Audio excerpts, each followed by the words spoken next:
I'll go. Hello and welcome everybody to the Aegis Rolldown podcast. How you guys doing today? Welcome on in. Lots of new things happening today and lots of new faces. But as normal, we got Lorence over there. I got PieHat and Tini as guests.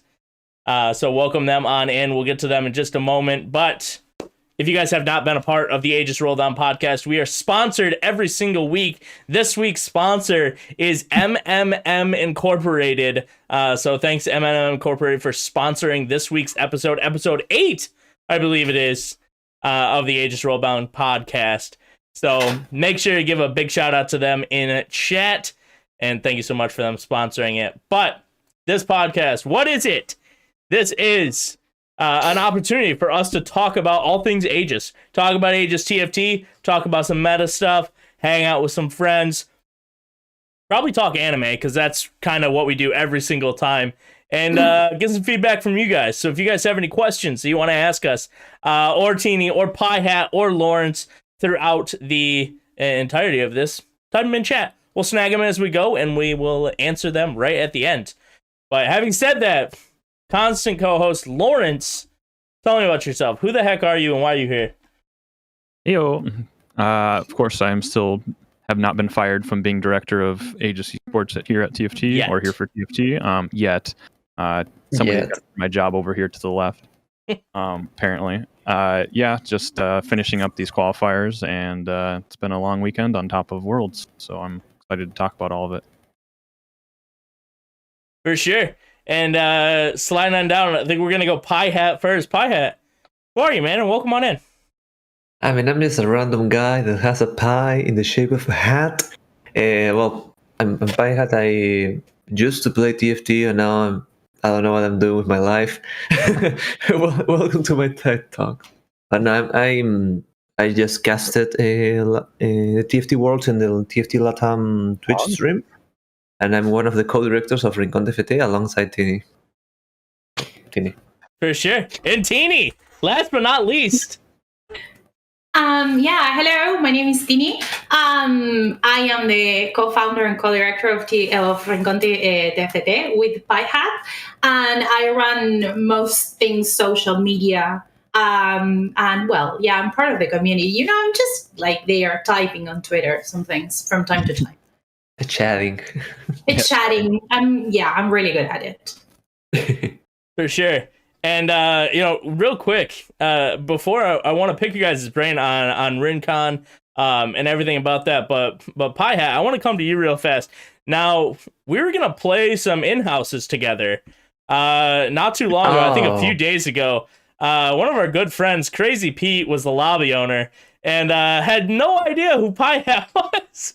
And you got invited on in. I got pretty excited. Then all of a sudden, PieHat's gone, and the game started. What were your thoughts on that? I felt backstabbed because I think it was, I don't know if it was you or Dewey that said, "Hey, do you want to play with the Aegis guys?" I'm like, "Okay, sure, let's do it. This is the first time I'm going to chat with them." I enter, and I say, "People, hey." 1 second later, you've been kicked out of the lobby. Oh my God, what did I do? Do they hate me now? Did I just... What did I do? And I was very close to quitting on you guys. I think it was a day before doing the tourney that we co-organized. Yes. And I was like, okay, so you know what, Tini? Let's grab our packs and go away. I'm not gonna play, and I'm not gonna work with these guys. You were backstabbed. Yeah, how dare you? But I'm a humble guy. I'm a peaceful guy. I can forget. You know how it is. Pete, I know you're in the chat. Don't worry. You're okay. Absolutely. Little do you know, Pete's our insider. We actually set that up just to see what kind of guy you were. So, no, obviously joking. Yeah. That would have been fun. But anyways, outside of that, talking about the real stuff. So you guys are owners and operators of Rincón TFT. And a lot of the chat here, Aegis chat, North America, some Europe, but some LATAM. But for everybody, tell us a little bit about, what is Rincón? What do you guys do? And give it the people kind of some insight.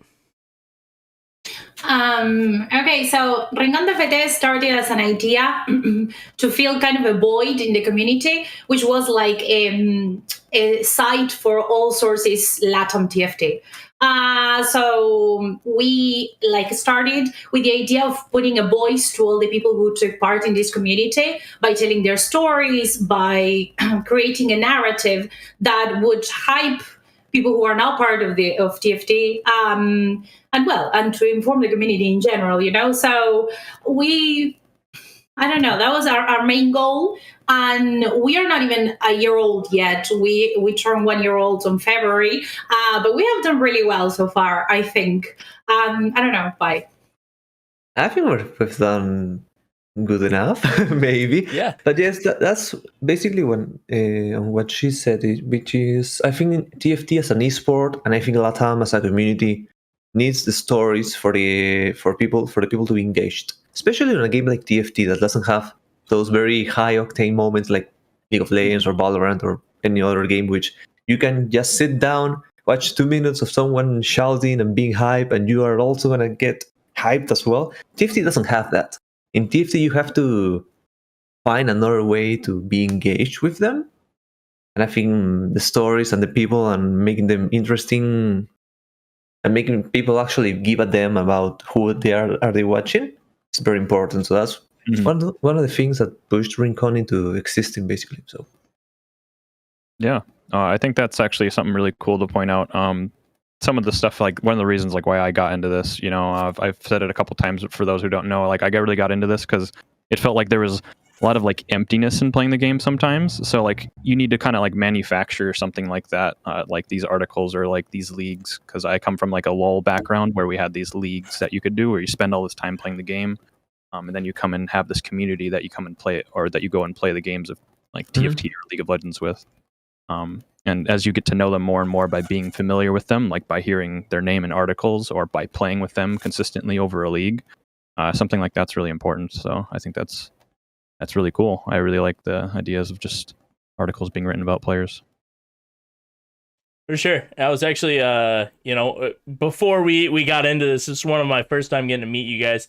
I thought, I'm like, well, I'm going to do a little research. And so I pulled up some of the articles that you had written, PieHat, and realized I don't speak your language, so I couldn't read them.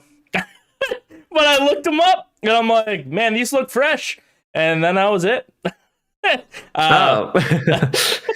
Makes sense. Yeah, that's what I realized. That's a compliment, I guess. I thought about, I know Lorence during the LATAM tournament, you were on Translate pretty much the entire time. So I thought about doing that.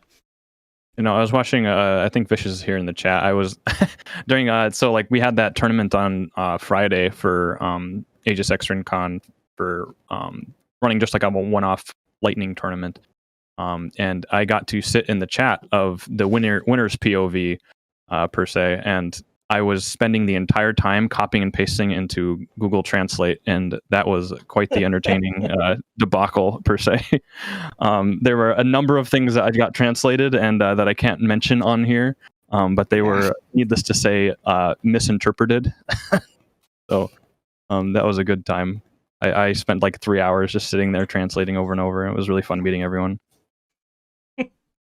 For sure, but yeah, for like Rincón as a whole, I feel like you guys are doing exactly what we want Aegis to be, is a platform for stories to get told, for players to just enjoy being around. So love to have you guys here. Really thankful for the work that you do, even though I can't participate in a lot of it, or a lot of people might not be able to, but absolutely phenomenal stuff that you guys are doing for the TFT community as a whole. But speaking of that, we had that big event that happened. PieHat, you were a huge part of it. We were not as big a part of it. Turning Lorence into one of us, or yes, yeah, that was part of it. He's more saying for like the general making it happen, where we get a lot more like LATAM people coming and participating in the event. Just kind of like letting people know about it in certain places. Oh, I mean, that's we don't have too much of a connection down there yet. We have like some of the players, of course, but we don't have as many connections as we would like down there. So there's all the one thing that you guys have as an advantage is that you do something that there really isn't anything like that. We don't have any lighting tournaments. There isn't really an easy way to just sit down one day, play a couple of games, and maybe win some money. Mm-hmm. And a couple of people in Latam, I think, saw that, and they started spreading the word. And up until then, I think now we have like 20 or 30 people usually playing on them on your tourneys. Consistently, they've been spreading the word. It's just ongoing. I think that's really great. Even though most of them don't really speak English, don't really know how to communicate in that language, they are still there because they find something that there isn't anything like that. At least not in Latam. Yeah, no, it's pretty fun getting to do that. I think that was one of the big things I brought in Yui to help out with that. Is kind of funny. It's really funny. We go and just basically ping whenever somebody like speaks in Spanish in the Discord, and we're like at Yui to make sure that they're taken care of. Because I mean, we could Google Translate it, but having somebody there that actually knows both Aegis and the language is really helpful. So I think it's really good to be able to connect with those people because like you said, they come and participate even though they don't even have a way to easily communicate, especially in the past. So I think it's really cool that they can come up and still participate in our events. And that's why I really wanted to, like I did with EU for Europe, was have some like regular events that they can come and participate in so we can grow those communities. And having that for Latin America is something I'm trying to do a little bit more as well. So starting off with this was pretty fun. Obviously it sucked because it was during the World's time period and during PBE, and that's just it. Oh well. We still got a lot of people coming in and having some fun. So people in the chat are asking what event we're referencing. I think you're just talking about the one we did on Friday, right? Which is like this big. For the people who don't know, we did an invitational. No, it's not invitational. We just did a lighting. I think that's the name. Lighting. Like we would just call it a weekly, but like lightning is what you guys would call it, where it's just done in a day. Basically, it's an event that's done in a day. Is your version of like a lightning event, right? Okay, we did one of those tournaments in Latam. Every first day, we usually go towards NA to do one. But now, last Friday, we did one. Do it on the Latam servers. We basically in the entirety of the tourney was Latam population, and just a couple here and there randoms that just came from other parts of the world. But it was like the first time that they were doing it outside of the NA borders that they've been developing all this time. Yeah, I went and linked the thing in the chat there as well, just so people can, I guess, see what happened. Yeah. So, we are going to do more of those, Lorence? I sure hope that. I sure hope so. Go. I think we'll be wanting. I want to do those things like at least once a set to be able to just connect with those people and like, you know. I think one of my favorite parts about this, as I've said, I think in the announcement for these events, was it's really special being able to connect with people over such long distances. Like we can play the same game. It's just not possible with things like League of Legends. But for games like Teamfight Tactics, you can play on 150 plus ping. And I think that's something we should really be leaning into, and you can kind of see that happening. The only thing that's really separating is just language at that point. And that can be overcome. So I think it's with Yui. Yeah, with Yui or with Google Translate. Who is the most efficient person you will probably meet? She's like a machine. Yui is amazing. Yep. Basically, I think we would definitely do a lot more of those. We need wonderful sponsors like MMM Incorporated to make sure that we can keep going financially. Even though they didn't pay for their sponsorship. But besides the point. Anyways, we'll slide on into another small tournament that happened recently. That PieHat specifically you were a part of. In the, I think it's called the Worlds Tournament. That's a small tourney that just kind of never heard of it. Yeah, tiny. Yeah. One could tiny. But yeah, that happened. somebody won $150,000, I believe it was. No big. Some people won some more, or some less. But yeah, what an exciting tournament.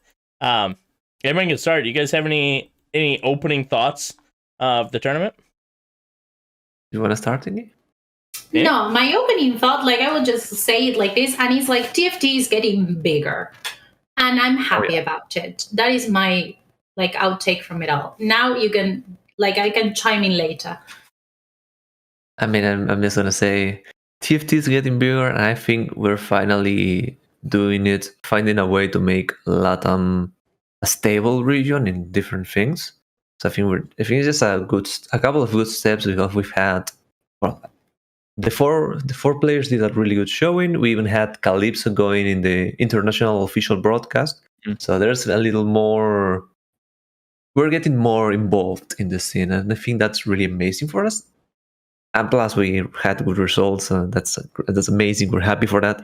So it's good to see how everything is just moving forward and not backwards like a couple other Riot games. Yeah. How hype was the LATAM community with the results at Worlds? Obviously, you wanted them to be a little better, right? There was an opportunity to win. But how exciting is it to have LATAM players that were so dominant, came up a little short, but should not, hold their head down and should actually be holding their head up with how phenomenal they actually played? Yeah, like for example, in the case of Fritz, he was one game away of winning Worlds. Yes. Like that is a real concept. But aside from that, like Latin America is very tight. We are like a family in the way that we fight sometimes. We have our differences, but we always get together when we need, and we all pull towards the same goal, that is to see the community grow. But having said that, I think four players from LATAM were from Argentina, and I am from Argentina, and I can tell you that the way we celebrate things and the way we live things, whether they are actual sports or esports, it's like we really go for it. So we were all really hyped. Everybody was rooting, and it was a really, really nice environment. I'm happy to be from LATAM. Mm-hmm. No, that looked so hype. I was just imagining that because in some of the you compare it to League of Legends, and it's got basically wild cards for the most part that come out. I mean, even North America doesn't even have too much of a good showing usually. So it's kind of depressing at times to watch that happen. But then you come to TFT Worlds, the game I spend a lot more time with, and it's just seeing these things occur, and it's really fun and exciting to see how competitive it actually ends up getting between all of these regions. Especially even seeing, the two Argentinians make it to the final 8. That was really cool to see. Yeah, but not only that, but, Life's Bad had an opportunity to take that game. Wasn't able to put together the winning comp, in the end, and almost had to fight a Yas 3, which would have been, actually kind of a cool way to end Worlds. But the fact of it was one game off. It was one fight off from getting another game. And these things are just so minuscule to where, maybe move this piece over here, one slot might have made the difference. And it's just amazing. And I'm so proud to be a fan of some of these players that it's just wow, you were that successful and it fell short again. But geez, what a story they have, and an amazing turnout, and put on quite the show. And you even say the small things that could have happened. On the third game, where Fritz went second, I believe, he had to fight Saya 3. On the first fight, the Saya died, but only the Saya died. But the Saya, when she retrieved the feathers, she killed the entire team except the Aesol. So I think it was Sunge or Title, I don't remember who the player was. They didn't die. They were kept hanging with 2 HP or 3 HP. And on the next fight, it wasn't that lucky, so Fritz only got second. But imagine if the Aurelion Soul casted 1 second earlier, the Saya didn't retrieve her feathers, and we actually killed the guy on that round, and Fritz wins that. He enters checkmate on the fourth game. Yeah. And that changes everything, because he doesn't have to play, okay, I'm just playing for points because I can't really win, and everyone is gonna catch up. So that changes a lot. So it's small details, and I'm really sad for that. I think Fritz played that quite well. But well, that's just part of the format. Yeah, and I think it was the Aegis, because it was Fritz's title, if I remember correctly. The Zaya was attacking the Aegis and did not get enough feathers on the Aurelian Soul. And when the pullback happened, it only killed the Aegis and didn't kill the Aurelian Soul. Aegis and friends. But yeah, and friends. Everything else except nothing else really mattered. It was kill the tank, hope you get the back line, you miss the back line, and like that's so hard. Like that stinks, but it's like, geez. I think it was in the first fight that they faced each other. The Fritz got for the how do you say Sapphire for in English? I don't know how you thing that makes a champ float, for a minute. Oh, Zephyr. Okay, yeah, Zephyr, thank you. And he got that from Carousel, and he managed to lift the Zaya up, and he managed to miss the Shroud. So that's why he killed her. But on the second one, he lifted the Zaya, but the Aurelian Soul got the Shroud, so he was not quick enough to kill her. It was really sad. Yeah. Yeah, it's at that high level, that's basically how you win the games, right? Is you make those little micro plays where it actually starts mattering.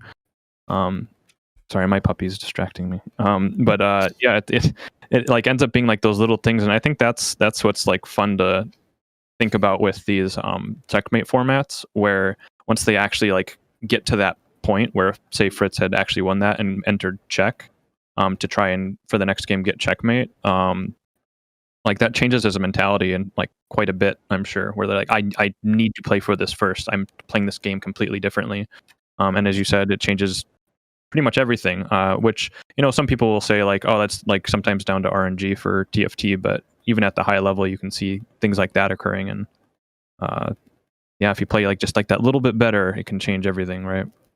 Yeah, and I think you can even see that in sports in general. Yeah, taking esports as a sport, it's like there's so much pressure. And you take somebody like Rainplosion, who had an opportunity, our North American representative, had an opportunity to get to that 18 points, to that check, and fell short. And you wonder, like, with players like that, like, obviously a great player, made it top 8, but like, was the pressure on for her? And same thing, would the pressure have changed for somebody like Fritz if they would have got that, if they would have won that game and moved forward? Because like, there's a lot that can change in your mental, your momentum as things go, and just an interesting conversation of since we are so new in this esports, this was her first ever like competition. She wasn't a quote unquote professional anything before this. So I cannot imagine the amount of mental strain that it would have had to take to perform on this stage. With, like Tini, you said earlier, how big TFT's getting. There were millions of eyes on this stage watching, hoping, praying that their region or their player would succeed. And it's like, that's some pressure right there. Definitely.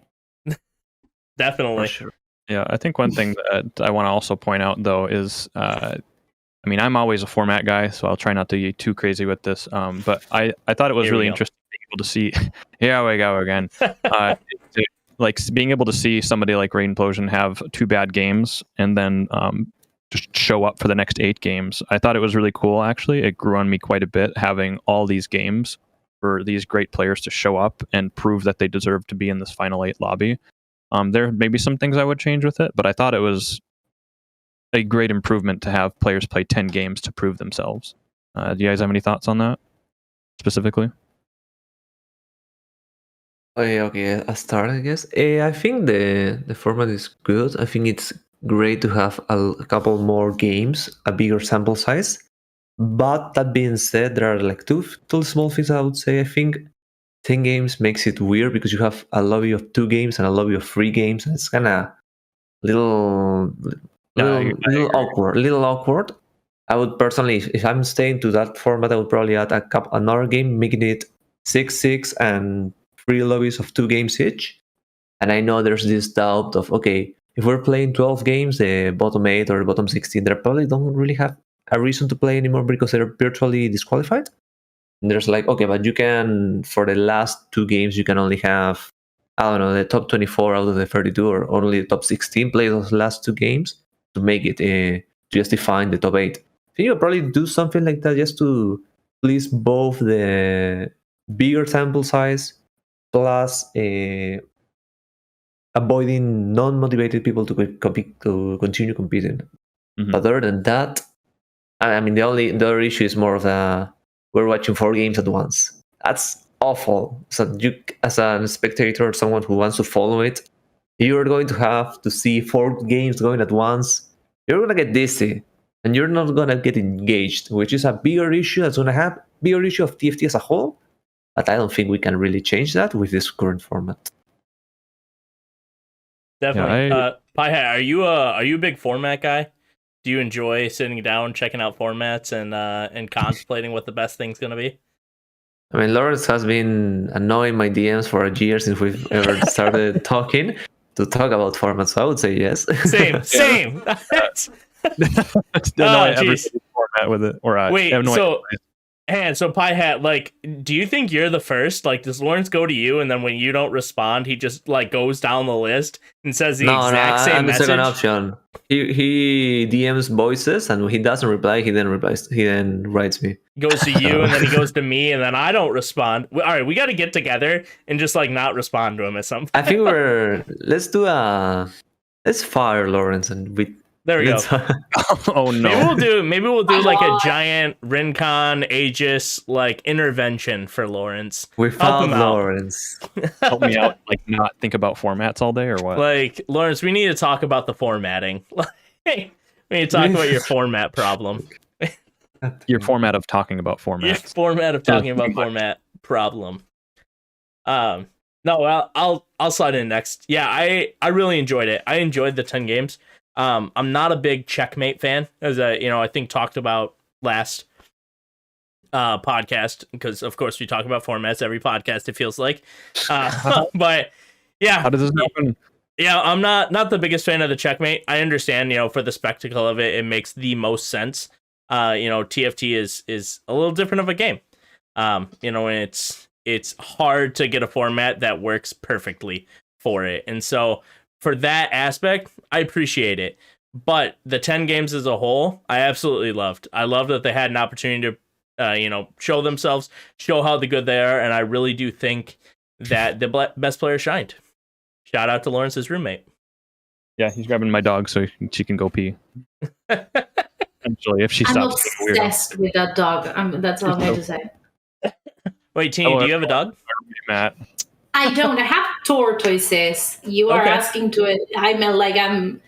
It's how do you say? It's a sensitive topic. I'm obsessed with tortoises. That's all we say. Because I get too intense. That's one way to put it. Yes, I'm a tort fan. Okay. Would you get like a tortoise tattoo, or like where does the tortoise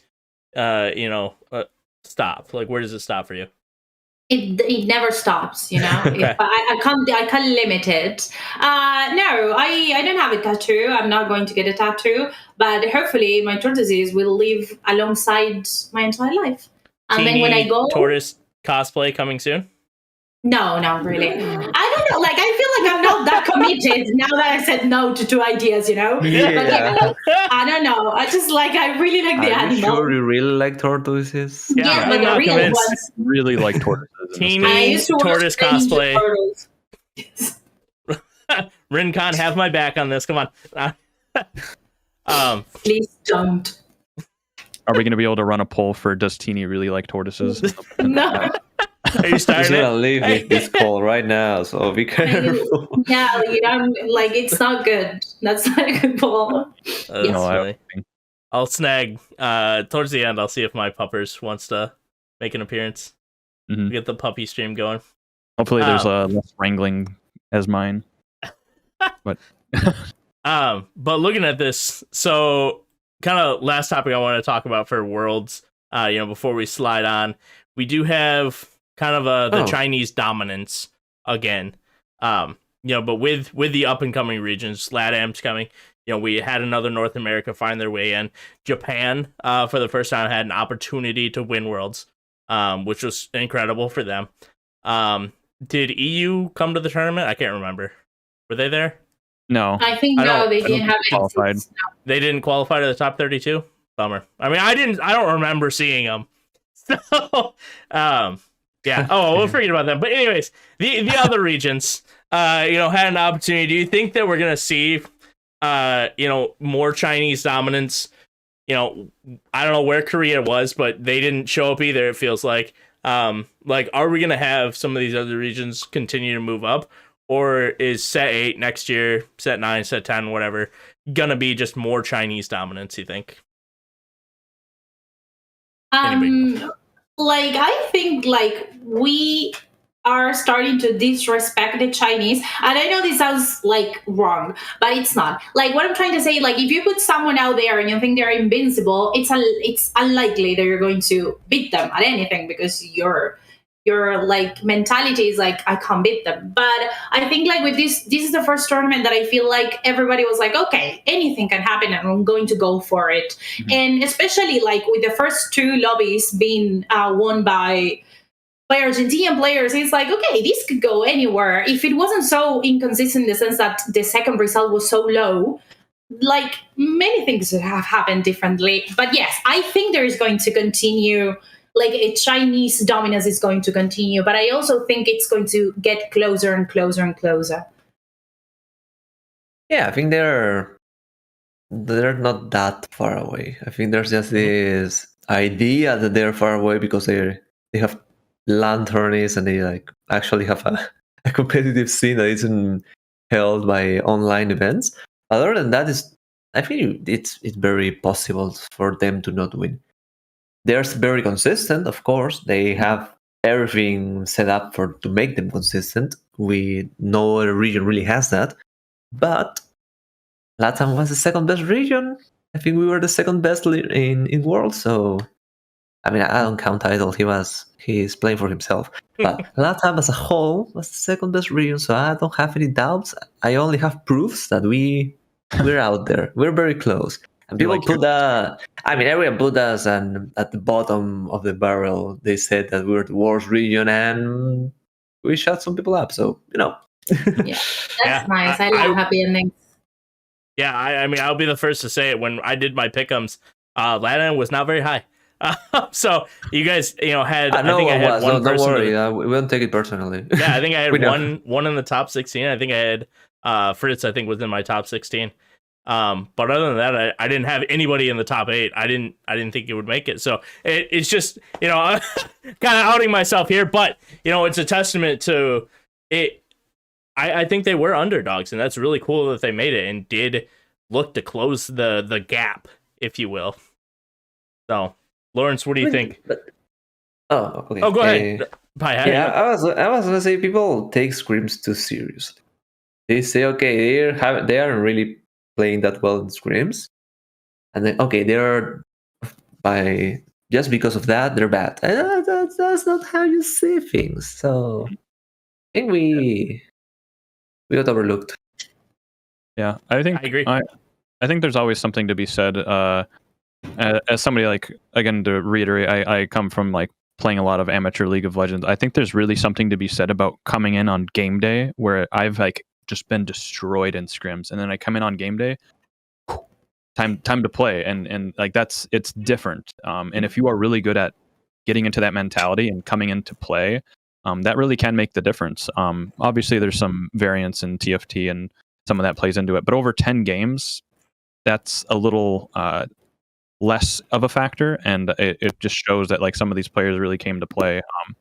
And you can't really be well, there was maybe they went and lucked into some of these wins. Well, it's 10 games and 2 of them made it to the top 8. So they're clearly good at taking that deep breath and coming in and performing. I think it was Tech Summers also got top 16. You got 16th as well. So yep. You're three top performers in top 16. Yeah, I'm excited to see how just all of the regions do, not just Latin America. Of course, you are both here, so That's going to be a topic that comes up, specifically Latin America performing really well. But I'm excited to see all regions be able to come forth. And yeah, there's 3 Chinese players that were in the final 8, and it did really well. But I'm excited to see how it goes for next set. Yeah, I mean, I think... Go ahead, Tini. No, I just wanted to say that I don't judge people who misread LATAM. Like I said, if you look at scrims just as your only guide as to how a region performs, I think that's just like the wrong take. But aside from that, it's like really difficult to judge LATAM in the sense that we don't have like a server where you can see the way our identity is being shaped or whatever. I mean, we do have a server, but like really high competitive players usually migrate to other places, like NA, for example. They train a lot in your server, and they also sometimes go to EU West. So when you're trying to look at a region who doesn't even play in his own server, and they are like all over the place, it's really difficult to pinpoint how the region is performing. I think I understand that judging LATAM may not be the easiest, but I think after these worlds, we are sending a message that you misread our region, definitely. Yeah, and I think not only that, but even taking the quote unquote powerhouse of China, their best player, and I said it all like this the entire time. I don't know if I'm right or wrong. Kezi, I might be mispronouncing that. But I would say the majority of people would say he was the best player in China, won all the accolades, was dominant, and fell short on the world stage. And 3 of his teammates, moved up. And I think that just goes to show you how competitive this entire pool of 32 was. I memed on the European guys for not being able to make it. But that, again, just goes to show you how competitive this actually is. And from 32 to 1, there doesn't seem to be that much of a difference as people would actually think, which is really cool. And, PieHat, to your thought, I really do think, myself included, take scrim results, take solo queue way too much into account, which doesn't actually translate to world play. A common thing, for all my League of Legends people out there, I'm a Cloud9 fan. When Cloud9 made it to semifinals of Worlds in 2018, they were playing so bad in scrims that they actually decided to quit scrims altogether and go play on just the regular client. So they played Flex Queue on the client in preparation for their semifinal, because they were getting destroyed that bad. And it's like, this is a semifinals team that was just getting railed in scrims, and they made it that far, top 4 at the World Championship. And so you really can't take those things, out there and just say that is fact, because it isn't. Anything can happen once you get into that stressful situation, once you find yourself playing in these micro metas that, can't come out in the World's Championship. Anything can happen. It was really cool that, kind of turned out the way it did. Maybe not for you guys as much, but I still thought it was a fun meta. we got 4 people playing really well. The 4 of them had the chance to go into finals up until the last game, and 2 of them made it, and they were really close at winning. So I think we did well. I think we're proud. We're always obviously wanting more. That's just natural, but we're happy with how we did this weekend, and I think it was a good sign for the future. So definitely, yeah, and I think that's a good spot to kind of transition us from Worlds talk, the smaller tournament, if you will, into the big tournament, the massive one that is coming up next weekend that people have been working for weeks on. Forget these players that have been playing for years to make it to the world stage. They're done. They're gone. They had their chance. We're now on to the Aegis Invitational, which we had just finished up our qualifiers for today. Obviously, me being a little bit, but still a big invitational. But we do have that. We are going to skip out today's podcast on the ACL and AML, because we are done with those. Those are not in season right now. But just to give you guys that little tidbit, Lorence, go ahead and tell us what can we look forward to? What can players and people look forward to in the coming set? For the leagues, we just plan on having it be split. I think I'd run through this a little bit, but we can add in a couple things that we've changed. I've talked a lot with HoneyBear and a couple of our staff here. I think we'll be doing a general open sign up, and then be splitting it based on what we feel really comfortable with competitively, and what people request. If somebody is fringe GM and they're like, I really think I can compete with challenger players, we'll consider that. So it'll be a little more open than previously. We won't have as many strict you must sign up for this if this, or you will get this if this. So I think that could be beneficial for players that feel that solo queue is maybe not as indicative, and then they have the argument that they present us with. So that's what we're going to be looking forward to and hashing out here in the next couple weeks. But those signups will be out here within about a week and a half to. And we're going to a 3-league system, right? Correct. Yeah. I didn't quite get into that for some reason because my memory is silly.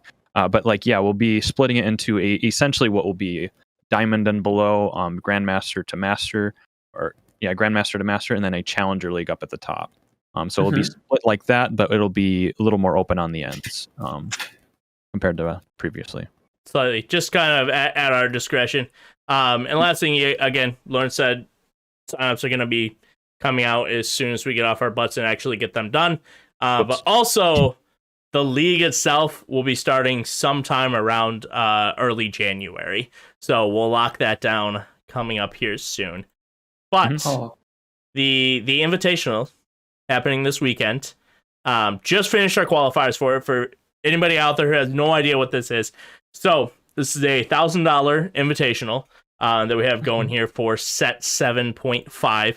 It's going to be this next weekend, which will be very, very close to the end of Dragonlands as a whole, which is pretty cool. So, but talking about that, we had 22 competitors coming from qualification points. We have 6 coming through direct invites by winning one of our qualifying tournaments. The winner of the AML got a direct invitation, and then 3 players from our ACL, 3 of the top players, also got invited, giving us a 32-player bracket. They're going to battle it out, for a total $1,000 in the prize pool next weekend. But having said that, Lorence, we finally have our results. Any players standing out to you? I really got to point this out right away. I don't know if he's in chat, but Renegade BH, he has taken off most of the set, and a close friend of mine, and he went and decided to just start grinding. After most of the set's already been done, comes in, and this guy is cracked. He's generally challenger. Doesn't play for almost like 2 months, it felt like, and then came in and got qualification pretty healthily with 28 points. I wanted to shout that out, as well as his also compatriot over at Water Park Tactics, Mocha by None, has also qualified. Wanted to point those both out. And I want to point out my boy Vicious that's here on the chat. I think he's one of the main protagonists of your league. He's always there. He always plays. He always wins. And I just want him to win. Finally, let's go. Let's go, Vicious. I think you can do it. So yeah, that's amazing. It's gonna be great to see when it happens. I'm gonna be cheering him on and seeing how far he can go. I don't remember how he did on the last Invitational League. He still plays on set 7.5 of PvE sub. So the dedication is there. He wants to do that. So maybe he can break his 9th place scores. Who knows? Maybe, perhaps. For sure. Yeah, I think they're actually, this field feels a little bit stacked.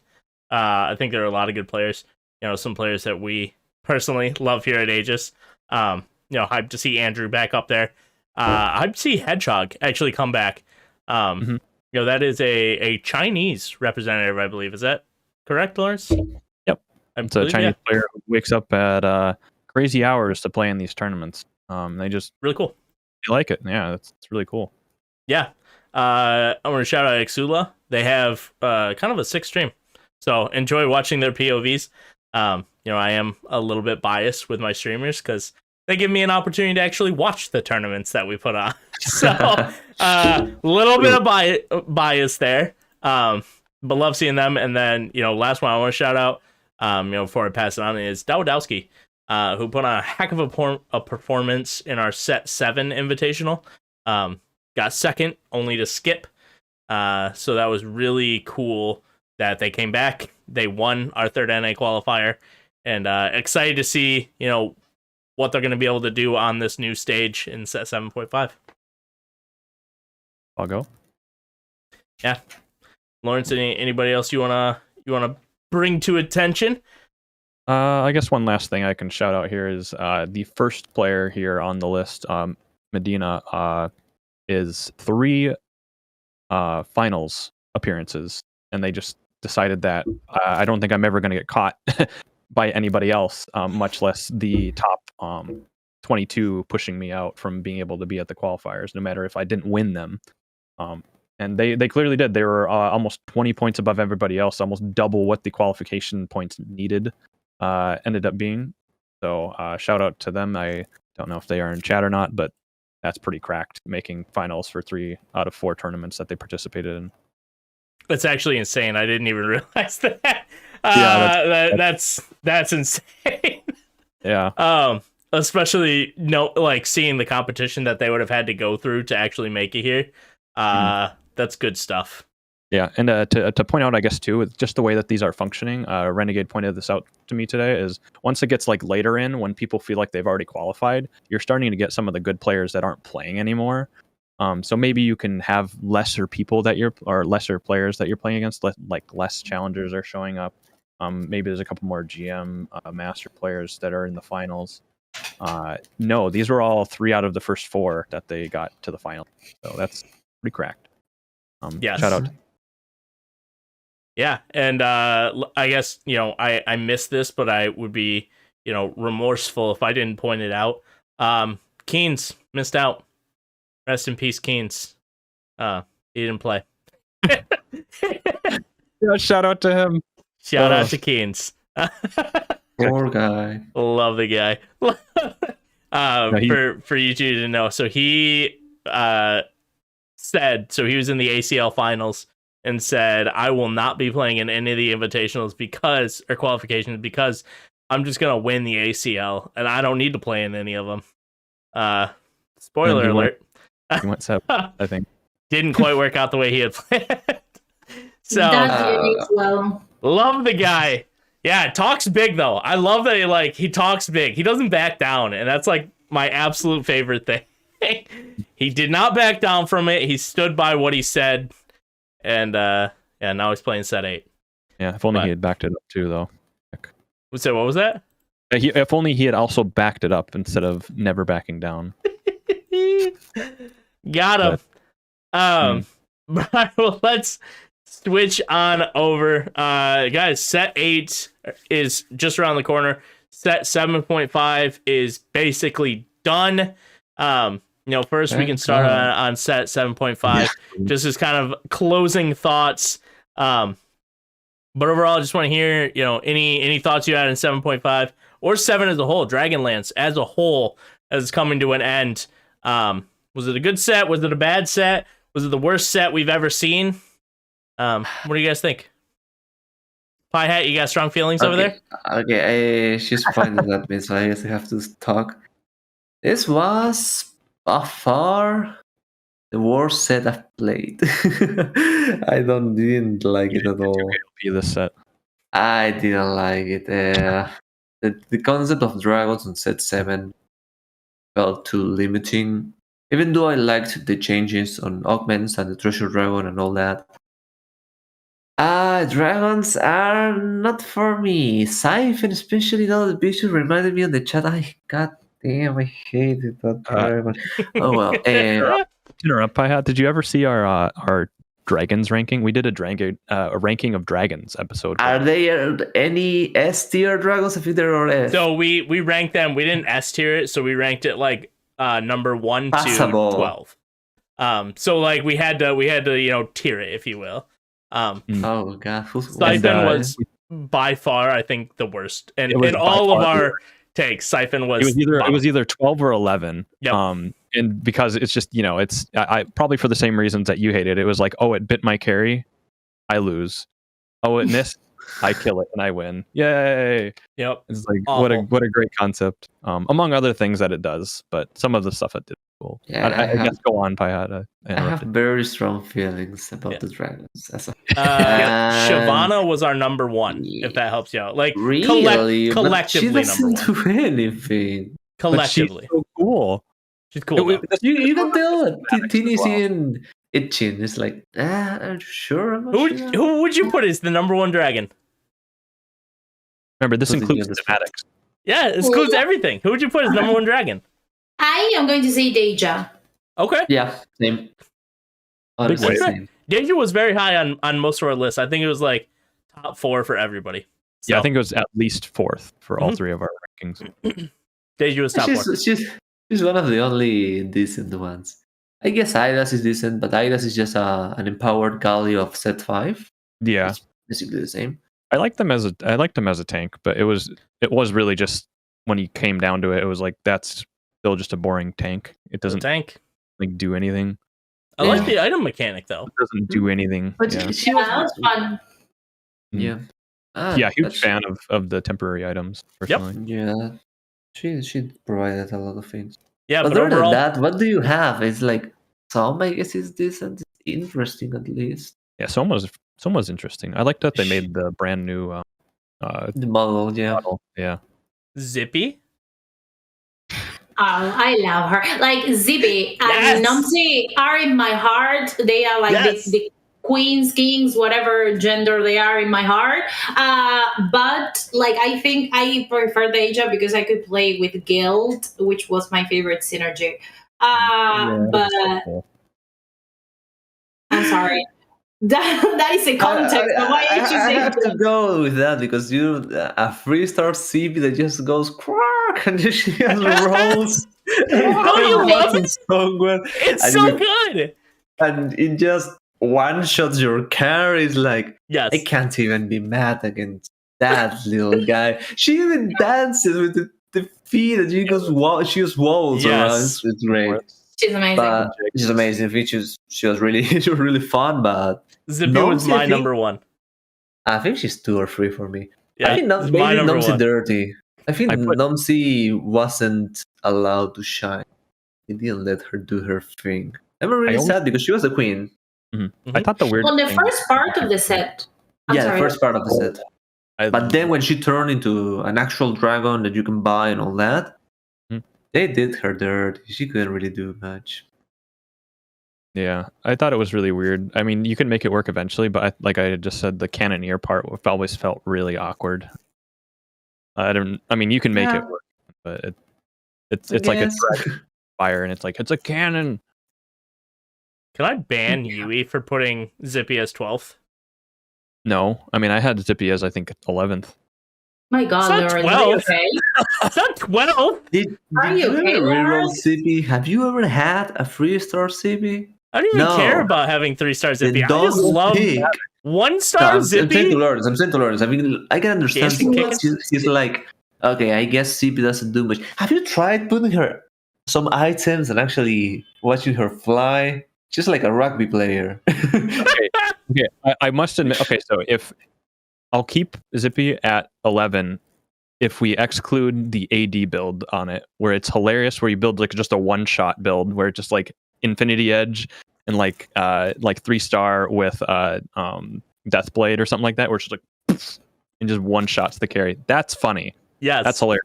But I don't know. In terms of just like what it actually does, it's like what is it doing? It just like jumps and hits the backline. So it, like to me, it wasn't as interesting. It was like funny, but it wasn't like an interesting. You compare that to me, like I used thematic a lot in mine, where I went and it was like Shyvana is just like this giant dragon coming up and breathing fire. Like that's just badass. That's just cool. And then you're like, oh, Zippy's like, yeah, she. Yes, I'm going to say Zippy was more efficient than Shyvana. I don't know. Let's go, Chippy. Let's go, Chippy. Last thoughts on set 7.5. Lorence, worst set ever, best set ever. I think Set 7.5 grew on me a little bit, but or Dragonlance as a whole. But in saying that, like 7, I'm just going to exclude that because I think 7 was my least favorite of all time, just for the fact that it like made me. It had augments, which augments I personally can't have a hard time playing around augments. I like being able to just have one comp and just go that comp, and augments mess with that. But I understand that it's part of the game now, and it's good in my opinion now. But I'm just not good at playing around it. So like that was hard, and then also playing around being shoehorned into certain comps because like, oh, if you're playing Jade, you need to play Scythe or Shioyu. Like you need to do that. So that always like messed with me a bit. I didn't like that. It rubbed me the wrong way. I don't know. I just didn't really like it overall. So 7, I'm just going to exclude and be like, that's the worst one, in my opinion. And then 7.5 kind of like was up there. Like I think it was better than 2, better than 1 for sure. 1 has its nostalgia, but then like comparing it to 5 and 5.5, even 5.5, I wasn't a big fan of. I think it's better than those, and then it stops there. I think it had a lot of things that it could have been improved upon. Any thoughts? I liked it. I understand the part, like with the balance, that it was like questionable at times, at many times. But at the same time, I hated set 6. So the fact that set 6 ended was already a blessing for me. So I have set 7 in my heart. You know, I'm not gonna complain about it. Yeah, I actually only played like 40 games in set 6. All of set 6, 6.5, I just yeah, set 7, not super fun. So 7.5, not super fun. I found Ezreal reroll, the love of my life, and that's basically what I've been doing. The little prince, as we call him. Yeah. We say, yeah, that's the name we gave him, the little prince. Yeah, I literally can do anything while I'm playing Ezreal. Which I'll get to this, and my high roll of the week has to do with Ezreal. So I'll save that story. But yeah, I'll literally do anything. I'll have a meeting. I'll watch anime. Like, I might just get up and go make myself some food. Once I hit my comp, I don't need to do anything. I don't need to move. I'm gone. So besides that, if Ezreal wasn't a thing, absolute, I think it was the worst set. It was worse than 6 for me. Oof. Simple pleasures of life. Just let the comp be and go watch anime. That's it. let it do its thing. Hey, I made it to Masters. So nice. Made it to Masters, and I literally did nothing. That's amazing. If you're out there trying to hit Masters, watch some anime and play Ezreal. Ezreal. You got this. Ezreal. Watch anime. That's how it's done. Was it I think it was like the other day you had Pete do Ezreal, and then he had the hold on. That's my highlight of the week. Crap. Sorry, I'm not gonna spoil anything. Don't spoil it. Don't spoil it. But real quick, we're running out of time. Oh, go ahead, Lorence. Sorry. I think it was PieHat has the. Did you give your review of it? I can't remember. Yeah, I said I hated it. It sucked. So long ago, Lorence. Yeah, set thoughts. Set 8 coming out. Do we want to quickly any thoughts on that before we move on to Aegis Awards? Who goes first? I go first. You can say anything. You open your mouth. I don't like it. You like I hate tried it. Yeah, like I mean, it's barely opinion. You know, you can have a formed opinion, actual opinion, but I didn't like it so far. I'm sorry. When it gets too complicated and I can't just play and watch anime, then that is not a set for me. You know, like I have to think, what is this nonsense? Make it stop. Oh yeah. Find your Ezreal. Yeah, you know, it's like I don't like this. So yeah, no, it's like I have tried it and I have to get used to hero augments. I shout at them like you suck, and it's just like I hate them. Hero augments. In my case, it's more of a. As Tini said when she saw set 7, it was like, I'm not playing set 6 anymore. Same goes for me. I'm watching set 8 and I'm like, there's no dragons, there's no siphon, we don't have to play around that. So set 8 so far I've been enjoying it. It reminds me of the times that I actually liked playing TFT, which was set 3 and set 4. those were probably the only times I actually enjoyed the game. Love 3 and 4. And I like just being able to put random stuff on the board and see what works. I think that's something we haven't really had in the last set. So for now, I'm enjoying it. Maybe I really don't like hero because I think they're meh. Yeah, it's right, I guess. But I have a problem with the set. It has Samira. I once in a blue moon, I said if Samira ever comes back, I'm gonna compete. And god damn it, Samira's back, and now I don't know what to do. Is this the official PieHat is competing next set? No. I'm just saying. Official. Okay, oh come on! I'm just saying they're just putting me back on the wall. I mean, I'm like, god damn, what did I say? Why did I blow say the horns, pop the confetti? It's happening. PieHat announced it live on the Aegis Rolldown podcast. He is competing next set. PieHat, what are you gonna do when you win the world championships?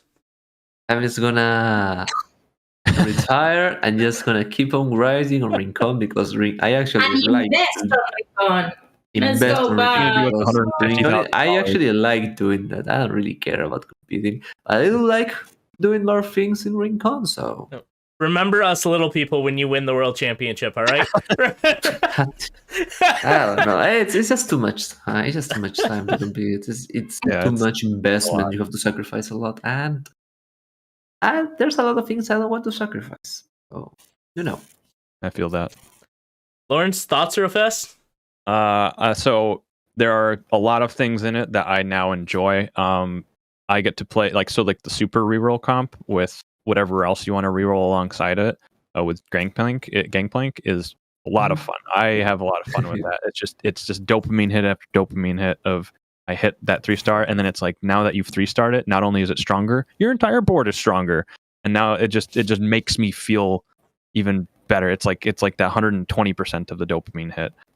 So I enjoy that a lot. I'm probably going to be playing it most of my games as best I can.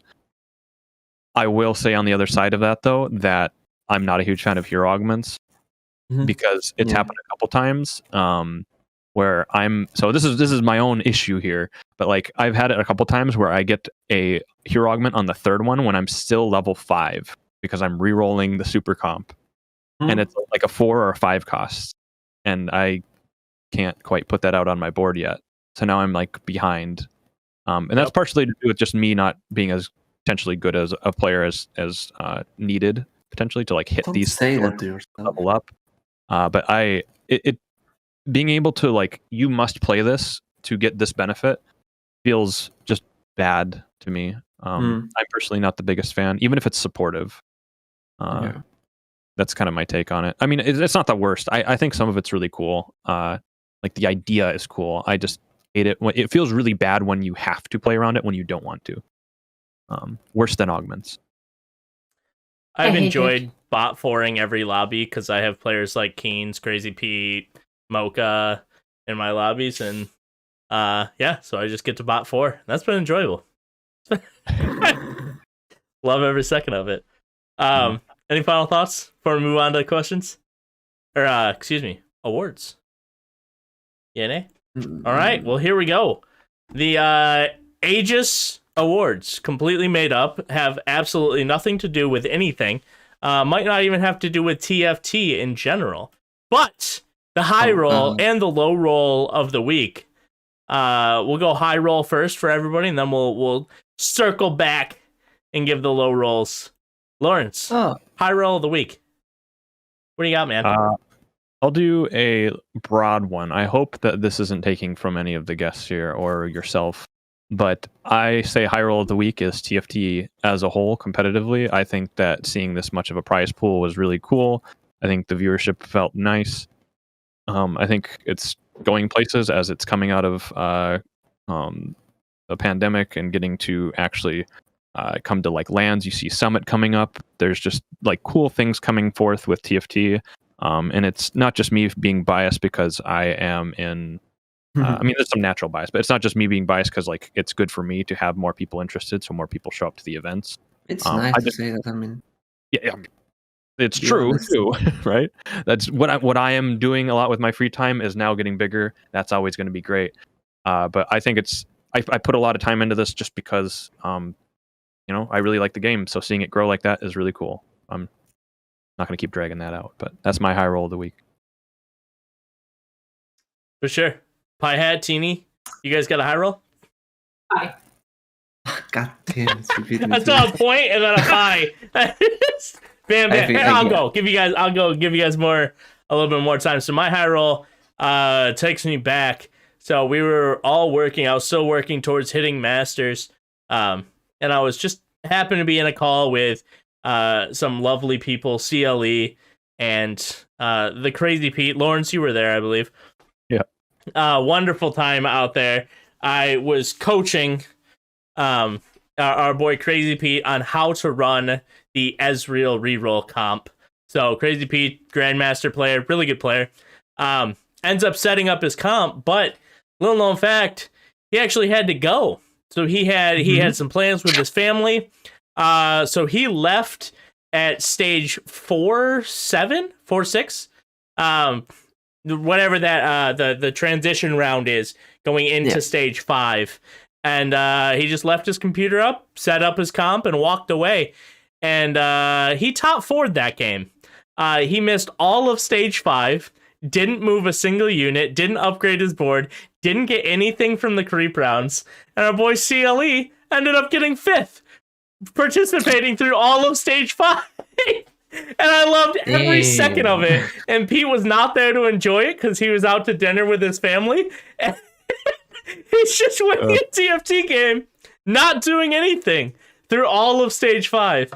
And that is the glory of the Ezreal reroll comp. And Pete's like, this is how Pete plays Ezreal. Hey, bye. He just left. Greatest thing I've ever seen. I've never seen somebody AFK all of stage 5 and get top 4'd. He's just cracked. He's too good at the game. Too good at the game. That's my high roll. Ezreal is a king. He is. So, but it was probably all my coaching, right? That's what it comes down to. Definitely. That is not I'm questioning that. Yeah, absolutely. Tini, Pie, high roll? Okay, so I will give my high roll. I have 2 high rolls. One is Latam in Worlds, that is like, of course. Like, come on, I stand up and I clap. Let's go Latam. Let's go Argentina. Go, go, go. And my other, one is I'm hitting level, I'm close to hitting level 90 on Pandaria, on WoW, and I'm really excited. I have been grinding WoW the entire week, and I'm so happy to hit level 90 finally. Let's go. Let's go. Okay, so I'm just gonna combine my high roll with the low roll because they go hand in hand. The high roll of Worlds for me is Tech Summers hitting 2 legendaries, hitting a Yasuo free and an Aoshin free. But the low roll was that the Aoshin free faced a Zoe free through a laser ult, a Luxalt, and killed the guy at the 3-star dragon legendary that costed 5 million gold, ended up going second. That's a low roll. That's both a high roll and a low roll. So we win some, we lose some. So did the North American broadcast see that? It was on the off broadcast lobby. Was it? They didn't see it. We saw it. So sad. But you guys didn't. Smoj. Anyways, I'm actually gonna go there because that's kind of my low roll. Was a portion of the world's broadcast and missing so many hype moments. I wanted to see and I have no idea how to fix this problem. I'm not saying I do. I'm just sad as a viewer that I didn't get the opportunity to see so many of these. How many lobbies were going on at once? Is it four lobbies going on at once? And we got to see one. That's a very low percentage of the lobbies that I actually got to witness, and I wish I could have had more. So if I was able to see those other lobbies, I probably would have had 4 monitors going, binging all 4 lobbies at the same time. I would have loved every second of it. Didn't have the technology for myself to do that, but that's my low roll is, having the inability to watch all of the lobbies from the world broadcast. Mm-hmm. Just watch the streamers, Forehead. No. Got him. Lorence, low roll. My low roll is Smoju. I wanted him to get to the final 8 so bad, and then he just had not the greatest day 2. We still got Rainplosion in the finals, but I really, just for the growth, I think a lot of people have said this, I think just for the viewership, it would have been pretty helpful for the North American scene for him to have made it that far. But such is life, I guess, and he didn't. But it was really cool seeing him make the final, making it to Worlds in general, so that was cool. Just didn't get to quite see him after day 2, so. For sure. And real quick, before Tini goes low roll, guys, if you have any questions for PieHat, Tini, Lorence, or myself, just in general, TFT, anything, type them in chat now. We'll snag a few of them. If there aren't any, we'll probably just end the podcast. But yeah, give you a few moments, type them in chat if you guys have any questions.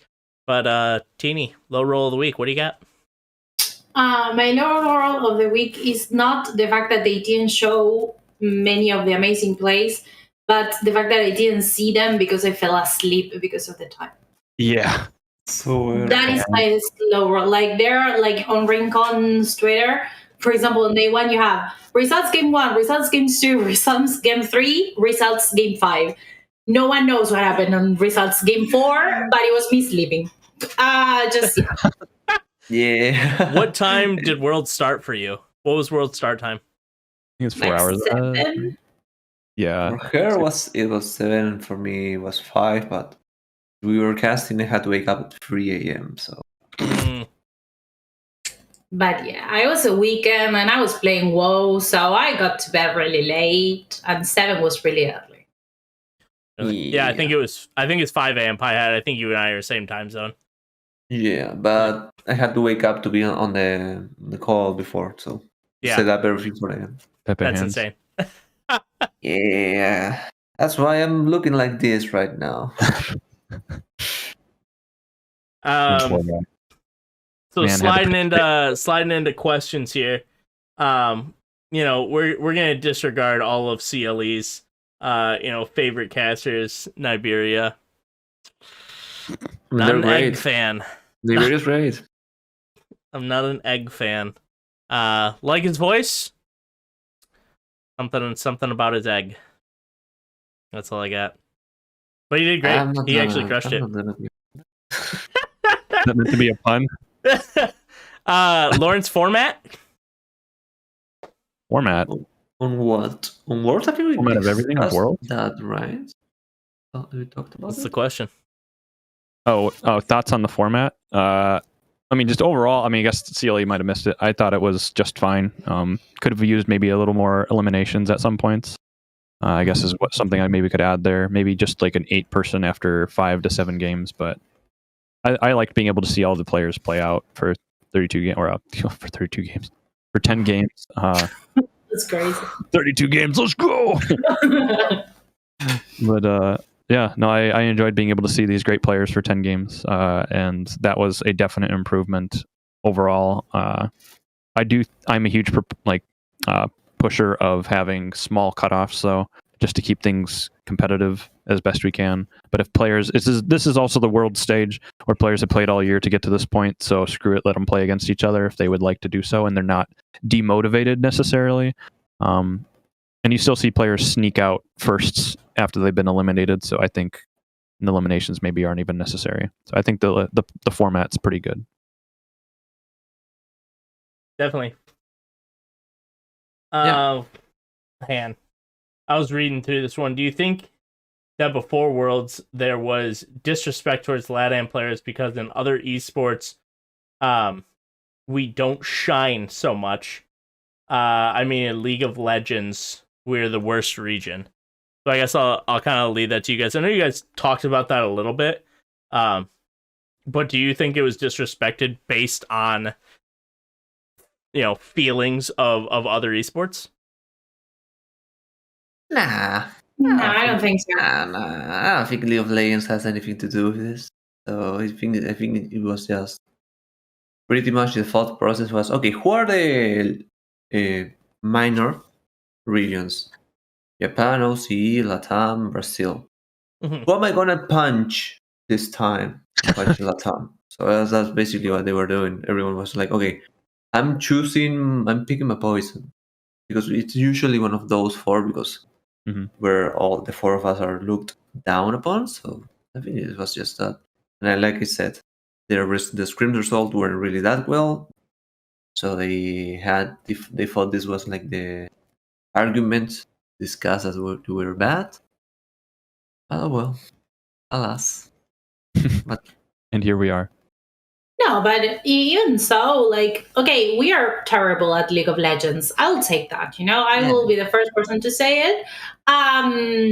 But aside from that, in Valorant, we're actually kind of good. We made it to the semifinals of the Masters, where we lose to the 14th overtime or whatever. And Leviathan did a fantastic job on the last championship, whatever, cup of Valorant. So I really thingy, the World Cup of Valorant. But I think we're pretty good at the rest, or at least Riot's games I'm talking about. Yeah. Definitely. Yeah, I think I fully agree with what you guys said, but I'm glad that we could get your input on it. But I think that's pretty much it for us here. I just want to thank you guys, PieHat and Tini, for joining us. For anybody who did make it to the end of the podcast here, a special shout out. PieHat and Tini got very, very little sleep coming into this, and we're still able to do it. Lorence, I don't think has ever gone to bed ever. Seems to stay up. I wake up, still find him in the World's chat, watching all the games. So shout out to him. I had a 102-degree favor this morning, and so that's 39 degrees Celsius for anybody who uses Celsius, which I think is most people. But yeah, I feel like I'm dying. So I hope this podcast found all of you guys well. But without further ado, Tini, PieHat, any shout outs you guys want to do? Shout out to the Latin community. Shout out to my tortoises. Thank you for always believing in me, girls. And just that, I guess. And shout out to PieHat. He's a really, really good partner. Same to you. And other than that, shout outs to Rincón, I guess. If you want to find some news about the competitive scene or Set8 and all that, you can probably find it. I'm just gonna type it on the thing. Yeah, feel free to drop it in chat there. Yeah, both that and the Twitter thingy. We write in Spanish. I know. Don't worry. We don't. Yeah, there's both the Twitter and the webpage. We don't buy it. Yes, follow us, please. We're but we can reply in English if you have any questions. As you can tell, I mean, my English is a little awful. It's very bad. But Tini actually has a good English. She actually knows how to be fluent and competent in English. So you can talk with her. Google actually has a translate button. This didn't pop up for me before, so as soon as I clicked it, Google prompted me to say, "Do I want to read this in English?" Yeah, I just translated the whole thing.